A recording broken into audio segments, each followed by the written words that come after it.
This is the 2019 Mercedes-Benz G63 AMG. If you're wondering, why am I reviewing a 2019 model? It's because I reviewed this exact same car 3 years ago, a little more than that actually, and it was not the best video, but I gave a quick overview of the car.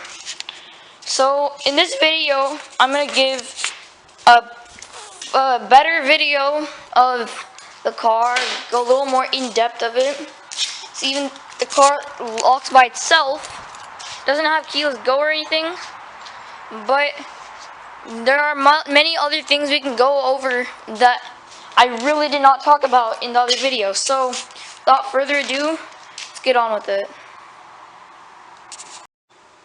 Probably the most important thing that I did not talk about was the engine.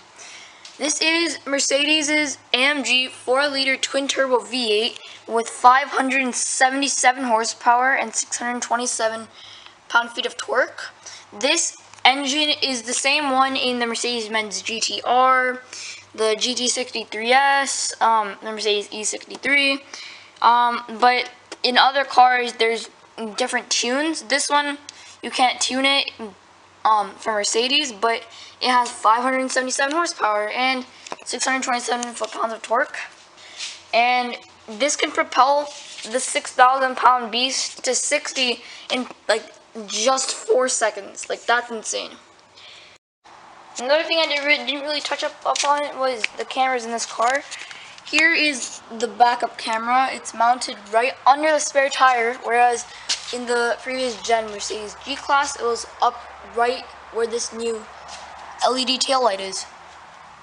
And there's another camera in this mirror right down here. It's the same in the other mirror, and then, like I said in the last video, there's a camera right up here above the Mercedes emblem. And these cameras all create a 360-degree view that you can see in the infotainment system. Now, about this infotainment system, it is controlled with this these knobs. So there's the dynamic select for your driving modes. You can go comfort, sport plus, slippery, off-road modes. I mean, you have to do off-road modes when you have these differentials locked up. And then there's also this button which you can auto park with, but you can also see the cameras with it.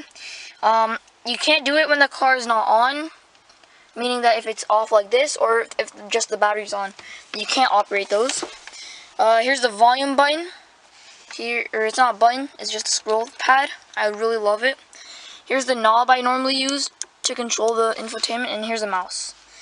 And so basically, this is not the same infotainment system in cars such as like the A-Class. So it has an AMG speedometer. This is not found in the newest version of the GT63, but it is found in the G-Wagon. Now, there's also other things like this IWC clock that no one ever touches upon in their reviews. So here's the command center.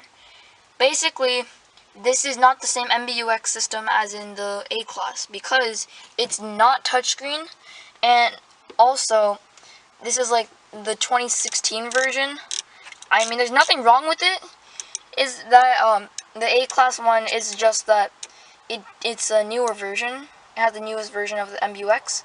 So this car doesn't have it, but it's not a really big deal. So yeah. Another thing I didn't touch up upon was this ambient lighting in all the doors and on the dash. Another feature that's pretty standard on most cars these days is heated seats. There's 3 zone heated seats. There is right in this area where the lumbar is, back down here, and back on the back, if that makes sense. There's also a heated steering wheel. Also, there's no gear selector over here. It's right here, like all other modern day Mercedes. It's right behind this paddle shifter.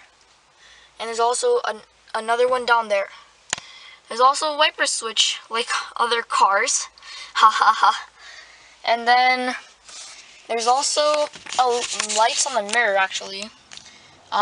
This mirror actually, it was actually, you'd probably expect these buttons right here, these map buttons, to be somewhere like right down under these lights. No, they're right down here, which is actually a really neat feature. And that is pretty much what's up in the front, besides this sunroof. The sunroof, I mean, it's probably standard. I don't know if we ordered it like this, but it's probably a standard feature. Now let's move on to the back of the car. I love that sound of the doors. Also, the reason why these don't have keyless go is because they needed to keep these door handles, and in order to keep these door handles, they couldn't add in keyless go. But you can unlock the car from your phone if you have the AMG USA app. Here's the back of the car. I think I covered everything in the last video. So here's the climate center. There's like 2 fans right here, and then here is where you control the fan speed here and the temperature, and then there's a little screen here, and then there's also vents, one on this side, one on this side, and when you have it on heat mode, there's heat coming out from here and here, but not these. The reason being is that these are for cooling, and where the heat comes out in the third place is under the seats. Right in these holes, air blows out, and it's really nice on the feet in the winter, especially here in Washington, since it's cold for 90% of the year. And if you're wondering how you fold these seats, well, it's actually kind of cumbersome. So over here, right down here, there's a little slip. It's kind of hard to see in the dark, but either way, you don't need the slip. You can just fold the seat over, and down here you'd find like things such as like the toolbox and like fire extinguisher.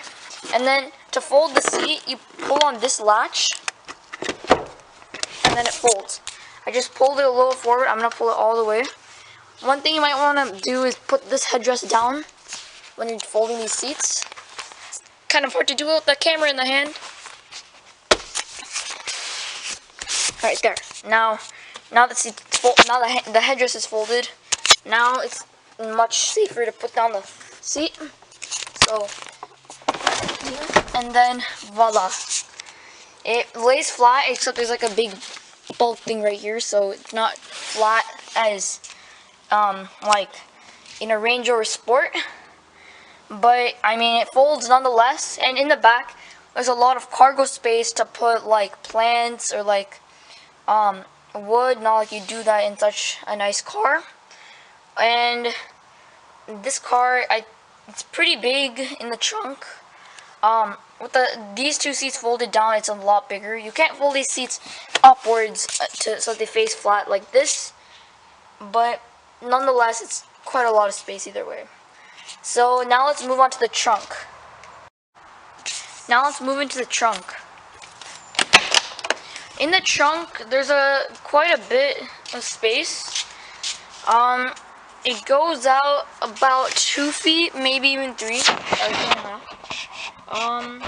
It goes up here, and it's like it goes to the roof of the car. We have a cargo cover here. I don't really use it that much. And then over here is, if you pull this open, you can access a thing behind this seat, so you can throw things in the back. Here's a subwoofer, really awkward place to put it. Under here, even though there are these hooks, you can't pull the floor up because the big gas tank down there. And there's also a first aid kit right here. But yeah, if you were to get an older car or an older G-Wagon, this is what the trunk would look like. Here's a different G-Wagon, and this is also my G-Wagon at my house, except this car is from 2005, and there's quite a lot of differences. So in the back, you actually have quite a lot more room in the back. It's actually like 3.5 feet, and you can fold these seats to be completely vertical up on those back seats. Back in the day, you could get like configurations to get a seat in the back or like a bench. You can fit 2 people on here, and there's a seat belt down here and a buckle on the other side. But basically, they got the trunk a little like shorter on this car because it's the AMG. So they trimmed a little bit off the wheelbase. So the wheelbase is the same, but they made this end of the car ever so slightly shorter, but it made a big difference. It might actually be because these seats are coming all the way back here, and that's the other door. But even though it's not a very fair comparison, because these cars are like 15 years apart, this just goes to show that like sports cars can have like space limitations, especially since you want that less weight. So now let's move on to the nice specs about this car. Now, one of the fun factors in this car are the differential locks. Now, this car is mainly bought, not necessarily mainly bought, but it's very loved because of its 3 different locking differentials. Let me show you what I mean. If you look under the car right here, in the very front, there's one differential. Right here, is another differential, and then the very back, way down there, I'm gonna have to zoom in. Down there is another differential. It's hard to see. That differential connects with these 2 up in the front. Well, there's one in the middle right here, and they supply power to all of these wheels. So you could send all the power to just one wheel by clicking the differential locks in the front. And there's also a computer that can decide which wheel needs how much power. So basically back here, if you were in mud, that wheel over down there would be spinning, but this one might not. So that one can transfer power to this wheel, and then they can both spin independently of each other. And same goes for the front. So if you get stuck in mud, you're gonna have independent spinning wheels, just like that. Alright guys, that'll do it for this video. If you enjoyed, please like. And if you found this video useful, consider subscribing. And hit the bell icon so you can turn on notifications. It would mean a lot to me if you subscribed. And we may make more videos like this in the future. So, without further ado, I'll see you maybe in the next video.